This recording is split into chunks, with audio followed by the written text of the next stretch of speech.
welcome to round 2 back 9 coverage of the Canadian Nationals Harvest Huck. The Harvest Huck is brought to you by Quality Inns and Suites, Innova Canada, and Best Western Plus. This coverage and Park Pro is brought to you by our wonderful patrons and the PDJ of Canada. I'm Jesse Tomalty, and I've got Max Regitnig with me once again. Hello. We've got some less than ideal weather conditions here, some rain on and off, but we got birdies nonetheless. Thomas keeping the pace hot on this golf course. I think, 4-stroke lead over Erik. We've got Casey and Nick on the lead card here. Still trying to get those birdies. And, pretty tight top 10. Before we jump into any of this round 2 back 9 action, we're going to take a look at the scores through 9. Thomas is extending his lead over Casey, and Erik Wiebe has actually managed to jump up into second place. We've got a Nick Culver with maybe a slower round in 4th, and Forrest Junker Allen, the man with the hot round so far through 13, 7 down. He's got himself into a 3-way tie for 5th with TJ and Riley Douglas. Luke Mason and Max Regitnig tied at 8th with Kieran Atkinson in 10th. All right, back 9, hole 10, par 3, 405 feet. Little water carry here, but really shouldn't come into play until late up to the mound where the basket lies. Tree on the right doesn't really come into play with that swinging hyzer either, but kind of a good sight line to fade just in front of it and land on this mound. Putting can be questionable, rollaway potential definitely, and OB long, as you see that white line long of the basket. But pretty comfortable for most people at this level. Just kind of pushing a hyzer out there, crashing into the mound, trying to get as short of a putt as you can. Yeah, I'd even say the most dangerous part of the hole is the long OB on rollaways off of putts. And hyzers, Thomas is good at. Hyzers Thomas is good at. Erik also good at hyzers. Yeah, Erik shown his distance in the front 9 of this round, but this might be leaking a little left. Yeah, you might have fluffed that one just a little bit. Little fluffy. That's unfortunate. Putting a halt to Erik's momentum. Yeah, bogey free up until that point, and the commentator's curse strikes again. Nick looks like a horizon cloud breaker. Smooth hyzer. That was a little flatter than I was expecting, but banking on the stability to bring him back just before that tree or just after it. Circle's edge look, that's pretty sketchy. Rollaways very, very likely on a missed putt there. Yeah, maybe just correcting on Erik's behalf there. This looks really nice from Casey. Good height. Maybe, more stable than I was expecting. But maybe going a little slower of a disc, maybe to FX2 there for Casey. Still birdie in play, but again, a bit risky with that mound pin position. Yeah, the gang just kind of figuring out where Erik went out. He was awfully close to the mound, and now a scary bid. Yeah, pretty favorable spot there. But again, sketchy running that putt. And honestly, sometimes hard to know if your disc is rolling on the backside or not. You kind of got to rely on the crowd and cardmate reactions. Yeah. Could have very easily just laid that one up straight to the pin. I don't think many people are expecting to make that putt. And with the danger of this green, definitely no...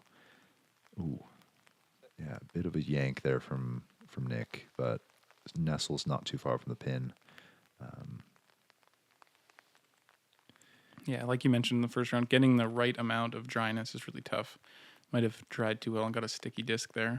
Yeah, it's been pretty consistent drizzly rain here on this front 9.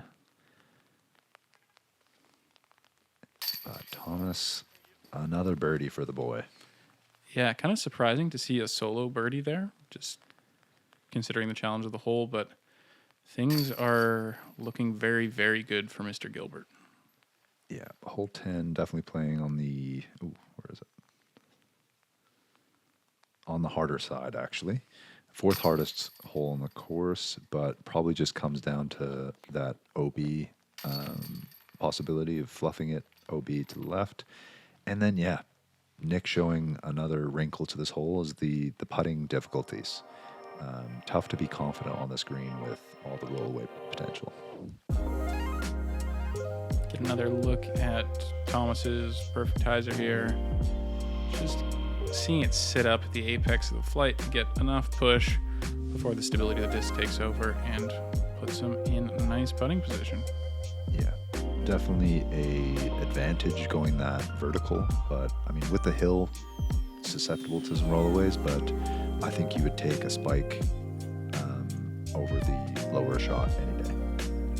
Hole 11, 395, slightly downhill, open for 80% of its flight, and then nestling into this little protected green. I think most people will try and throw something at the golf green on the right side and then have their hyzer fall in either in the flight path the drone is taking or one of the other two earlier gaps.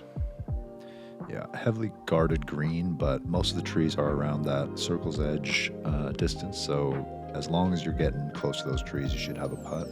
The forehand does play as well, as I think Thomas is lining up here.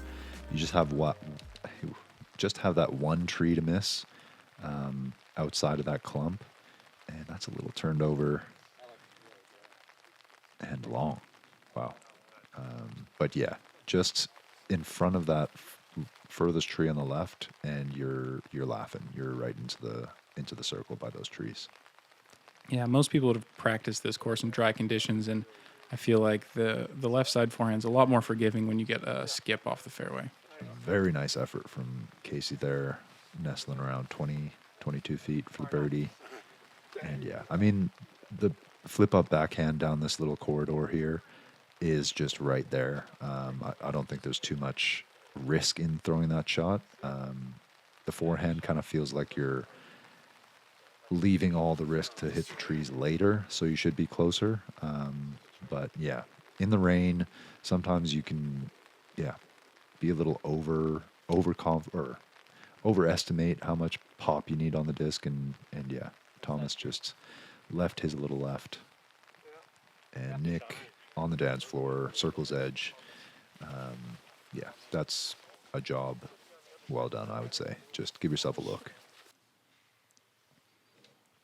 Yeah, Erik here being outside means Thomas is a little closer than I expected. And Erik makes his putt look super easy, just a step outside circle one. Yeah, I would wonder if we just missed Thomas's putt, because I would... Okay, no, here it is. But it does look longer than Erik, so maybe just speed of play thing. Waiting for him to get set up.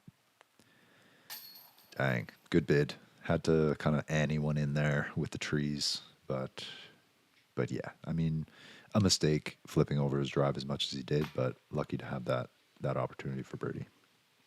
That's 2 putts missed now for Nick. A lot better than his efforts on hole 10, just a little short there. Yeah, might be getting in his head a little bit. The weather, obviously not gaining confidence with these players, but Casey carding the birdie nonetheless. Nicely done, getting a stroke back on Thomas and Nick. And yeah, Casey and Erik, a couple of 14 downs, getting birdies. Casey needs to keep capitalizing on these type of opportunities before things get a little too momentous for him to catch up. Yeah, halfway through the tournament, and Thomas with a 5-stroke lead. You don't want Thomas to be comfortable on the course. I think you want to just put pressure on him, try to make him to make those mistakes. 5 strokes is getting to that buffer zone where you can kind of play just freely. So yeah, dangerous spot for the field here that Thomas is in. Hole 12, par 3, 195 feet, a short one, but definitely technical. Most people just playing a little stand-up putter shot through this center gap, but there are some secondary gaps that you could maybe pull your shot a little bit and get lucky to get all the way through to the pin. Trees everywhere, but yeah, short enough that you want to hit this corridor shot. Yeah, I found as long as you get past the initial main gap, you're actually almost in circle 2 already, and there's very, very big lines to the basket. Or you just take the main line to the basket like Casey, basing that forehand.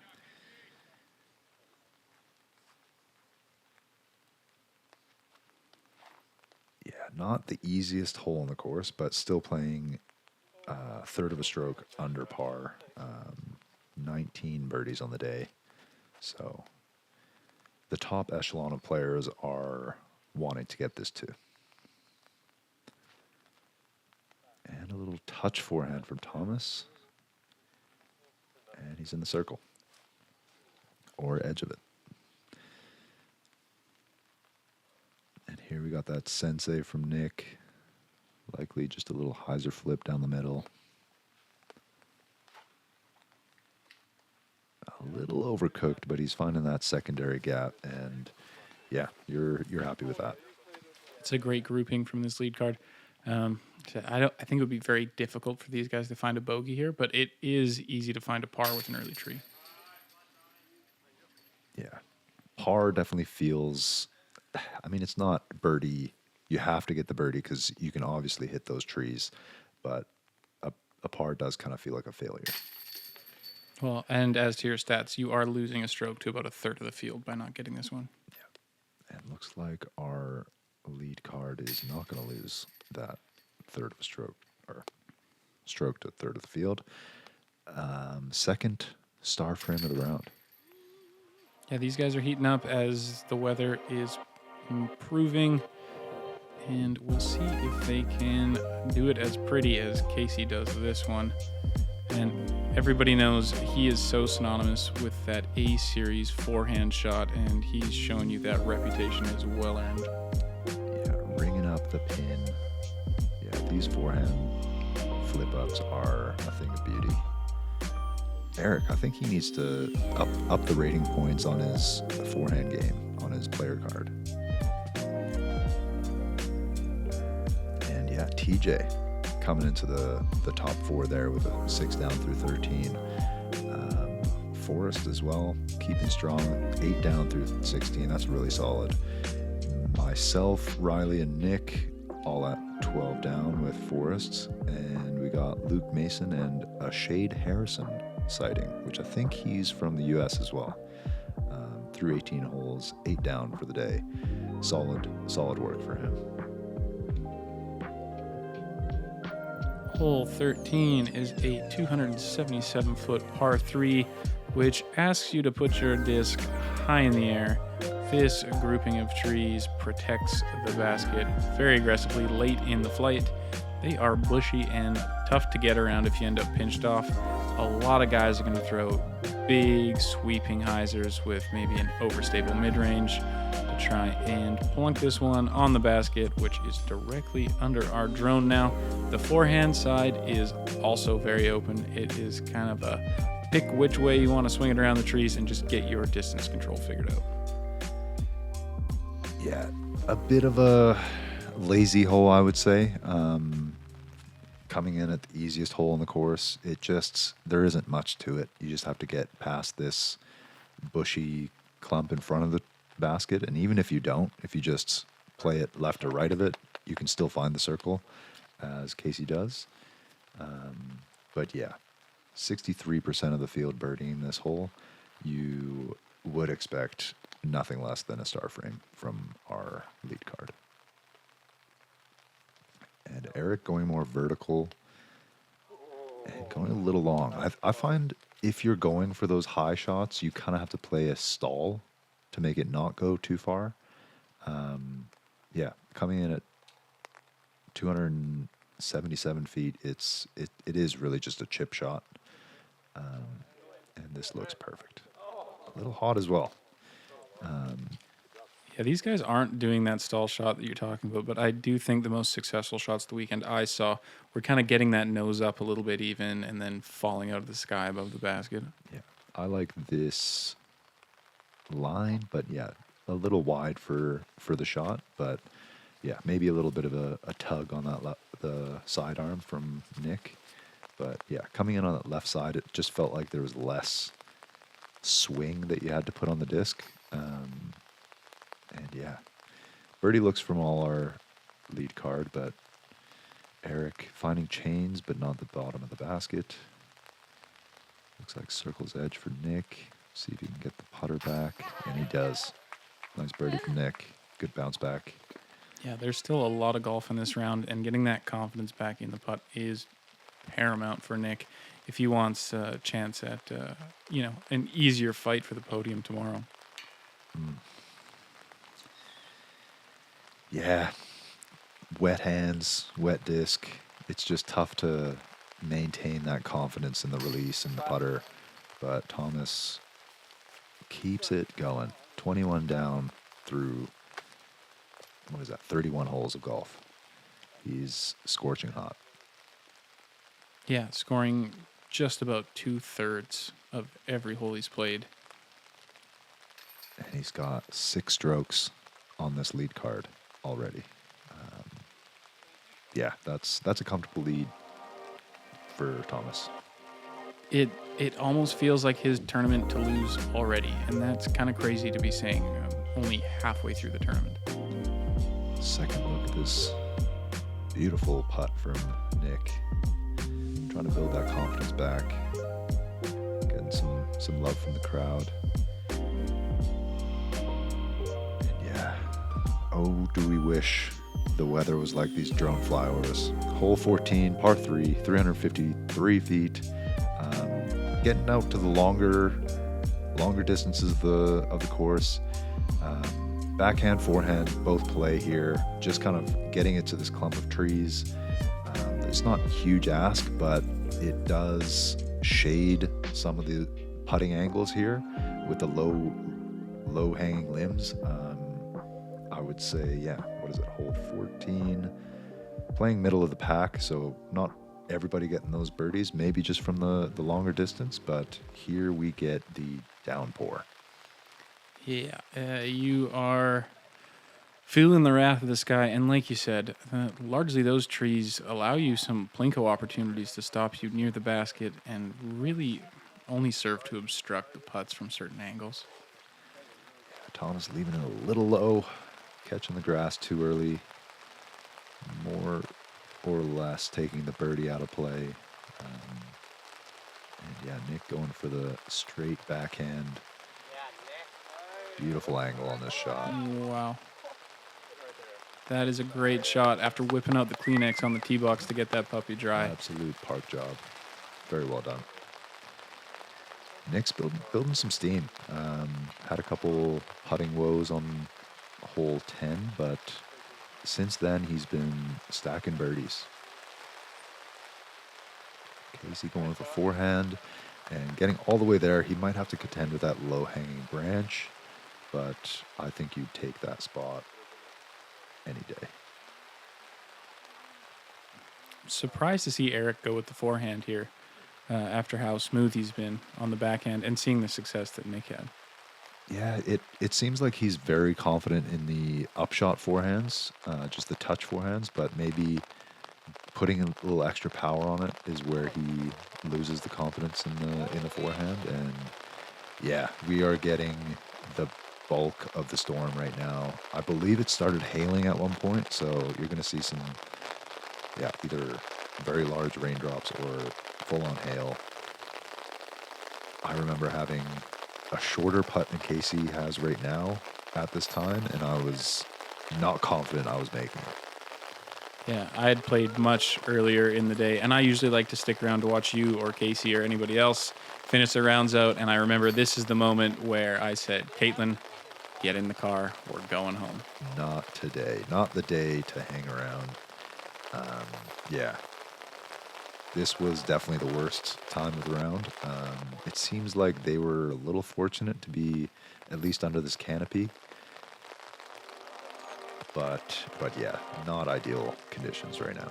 Yeah, and I know some backups were starting to form on the course at this time as well, which in some cases would just leave you standing for 10 minutes or more at a time just to enjoy the elements. Yeah, I mean, Casey showing the storm. He's not scared of it. Cashes in the birdie.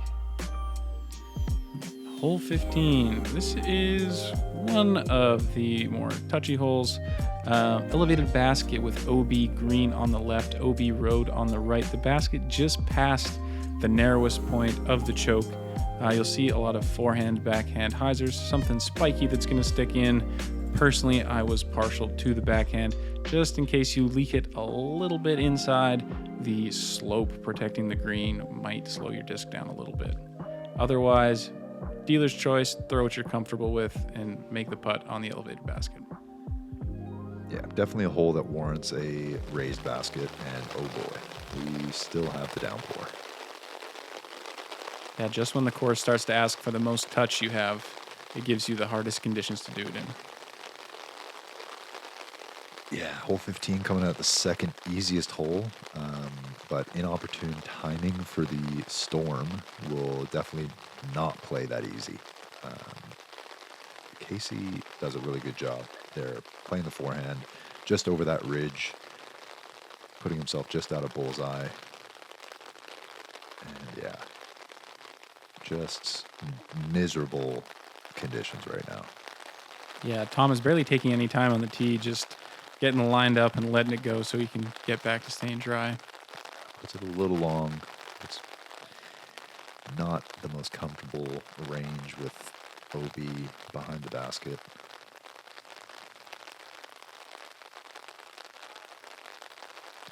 But yeah, Erik giving himself a nice birdie look. Nick not wanting anything to do with that putt, laying up for the par. Yeah, that's a very rare umbrella in hand putt, or approach anyway. Wow, Thomas through the storm, cashing a circle 2 look. He just wants green on his scorecard. Won't settle for anything else. Oh, and maybe a little bit rushed for Erik, just trying to get out of the water. Yeah, such a hard position to be in. Like, you want to be under the umbrella as much as possible, and once you get to your lie, you just want to putt it. But it's balancing the routine and the necessity of keeping your hand dry. Yeah, might have just rushed it enough to feel uncomfortable. Unfortunately, Erik and Nick carding the par, and Thomas and Casey keeping the scorecard green.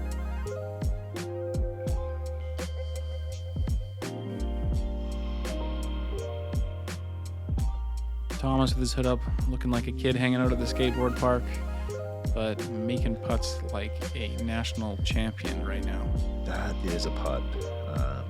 And honestly, maybe having the lead that he has maybe gave him the confidence to go for that putt with a little less pressure. Because, yeah, 5 strokes on Casey already. Erik still hanging around at 15 down. Riley up there, 14 down with Nick. I'm there at 13 with TJ, all of us on the chase card. And Luke and Shade still at 9 and 10 with 11 down and 10 down, respectively. And hole 16, par 3, 366 feet, playing maybe a slightly downhill. Again, kind of one of these longer par 3s to a clump of trees, kind of on a mound. Really just comes down to the angle of your putt. Everybody should be pretty comfortable with this distance going backhand or forehand. I preferred the forehand just with how the trees on the fairway shaped up. Seemed like there was a little more room on the left to hang in a hyzer left to right shot. But yeah, not good timing with the weather. Kind of one of those easier, straightforward shots, but the weather making it anything but straightforward. Yeah, this hole gives you a bit of deja vu. Like, you feel like you've played this one a couple times already. Casey just gets a little bit too much flip up on that disc. Kind of maybe hear him and his surprise. Yeah, it seems like that's been the mistake with the forehands today. It might be something with it, and I'm not a,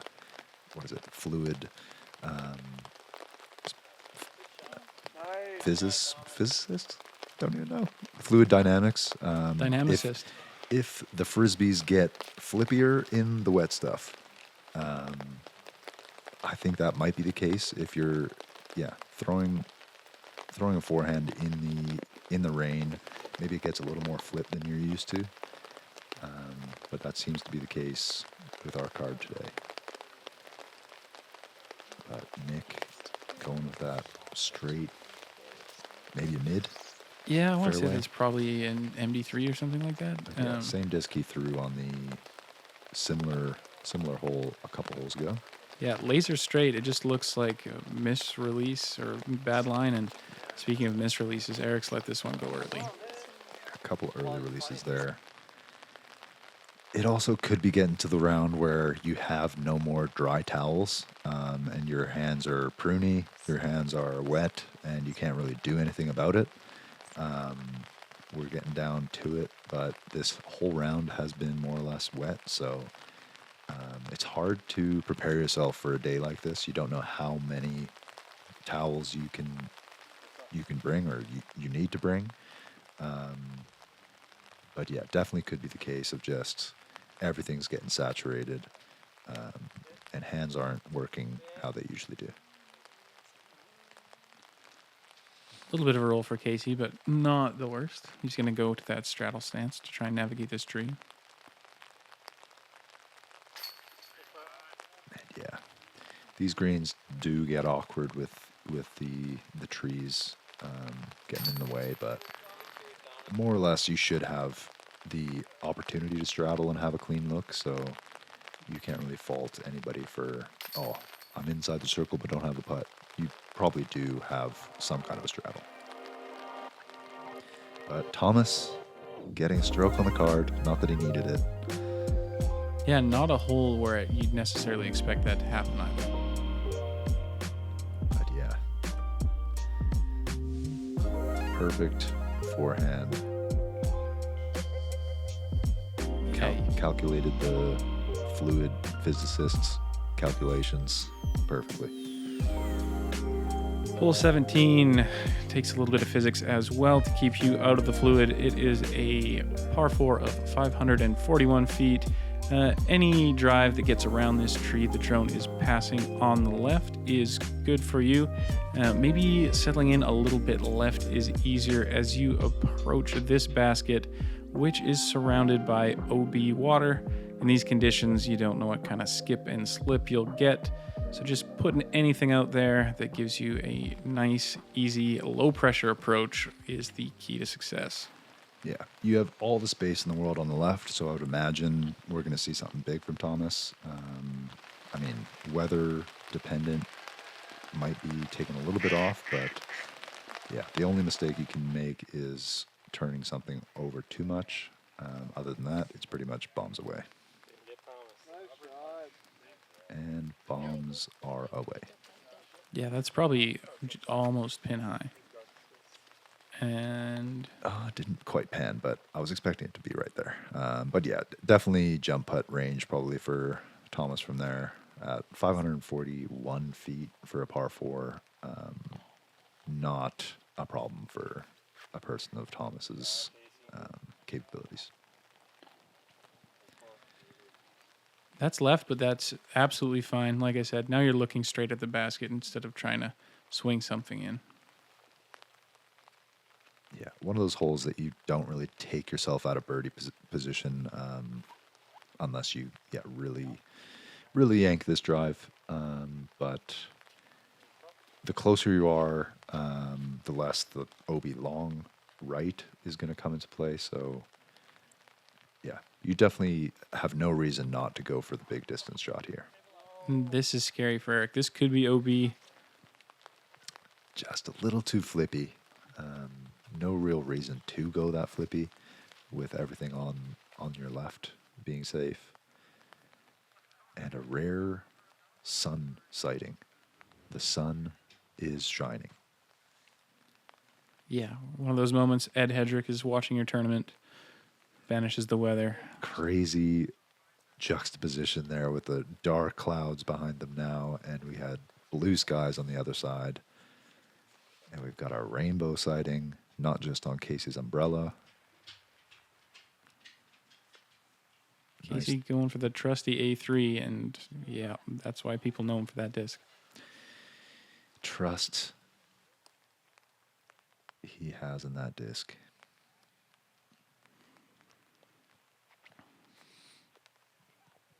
And Nick going to his bread and butter, a little standstill backhand. Nicely nestled up to the pin, and jump putt from Thomas. Yep. Yeah, that's going to birdie. That's definitely going to birdie, and that's just such a unique skill that he has against the field to be able to jump putt from so far out. Yeah, which this course kind of really sets up for that. A lot of the par fours is just you have the space and the opportunity to go big off of the tee and then have that short approach into a green. So as long as you're hitting your drives, you shouldn't really have any excuse not to have a birdie look.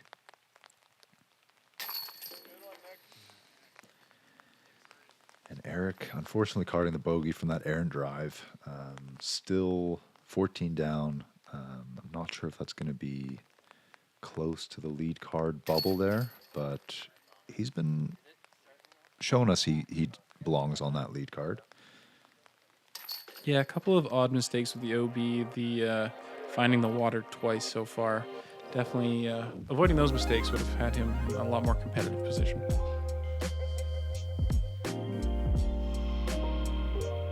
Rainbow of umbrellas. And hole 18, probably the signature hole on this course, has a lot to offer in water hazards and features. First tee shot is backhand hyzer in just before these flags to the left. OB short in the water left, as well as the ball golf green there, but pretty long to get there from the tee. As well as this brush ditch area is OB to this plateau island green. A lot of opportunity for OB, and which is why it's the hardest hole on the course to par, playing a half stroke over par. A birdie is definitely taking a lot of strokes on the field. I absolutely love this hole, and it's very reminiscent of 18 at the Las Vegas Challenge, Wild Horse to me. That's a good pull. Yeah, big hyzer off the tee and a bit more of a technical upshot. Really good hole design here. Dangerous, but not unfair. The upshot is typically a little blind. You're playing kind of uphill to that plateau.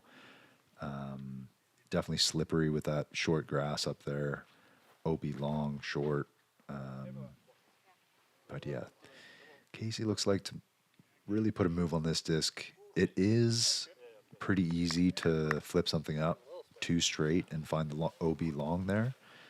But he comes up just short of that, but might have a little awkward angle into the green. I don't think I mentioned there is a Mando that forces you to the left over that bush. Yeah, if you are where Casey's disc is, you can end up fairly tight to those bushes, and you have to throw like a high chop forehand, something to get it up and down in time. Yeah, everybody doing their job on the tee here. Erik, man, he likes those late flip. It always makes me nervous with the height, but doesn't have enough. Perfect shot. That's big distance. He should have a straightforward shot up into the green. Beautiful. Yeah, all things considered, a great group of drives. Not that we would expect any less from this group, but it's pretty often you see one get a little too close to the edge of the water, long or short.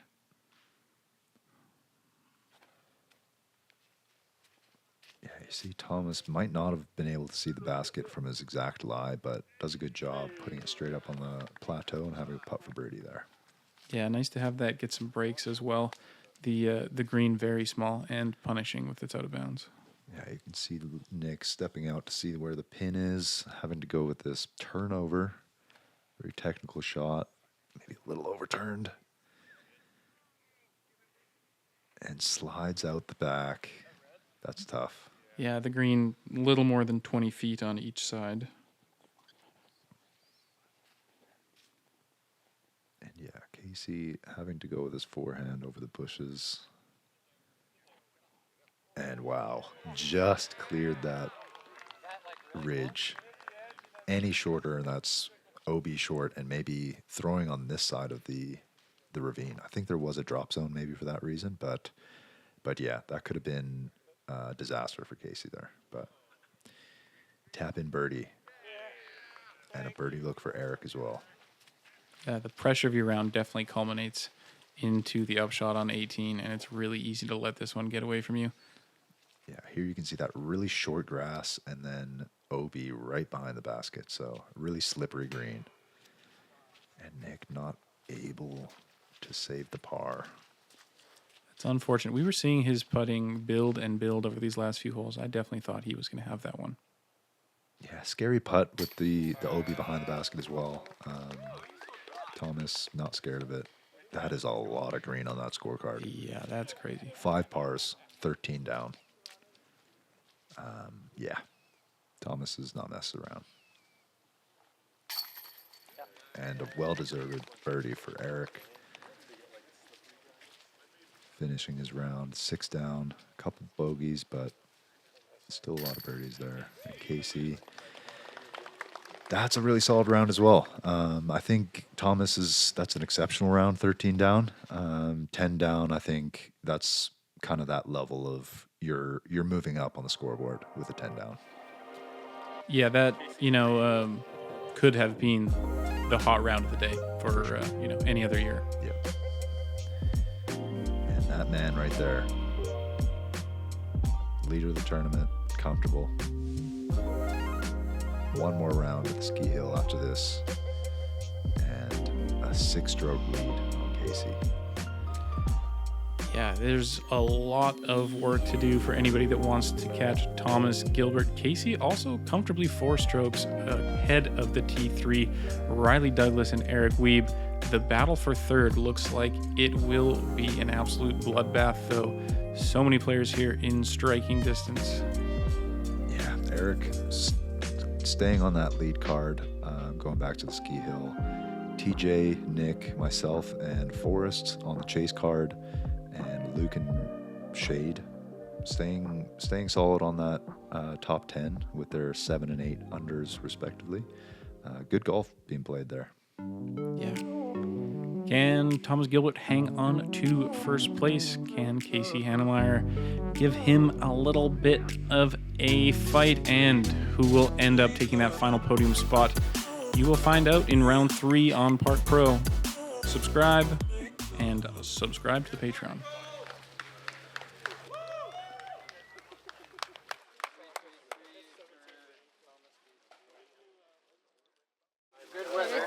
Sitting during the breaks and they get stuck in my umbrella. It's like they didn't even want to do the tournament. Yeah, it's weird.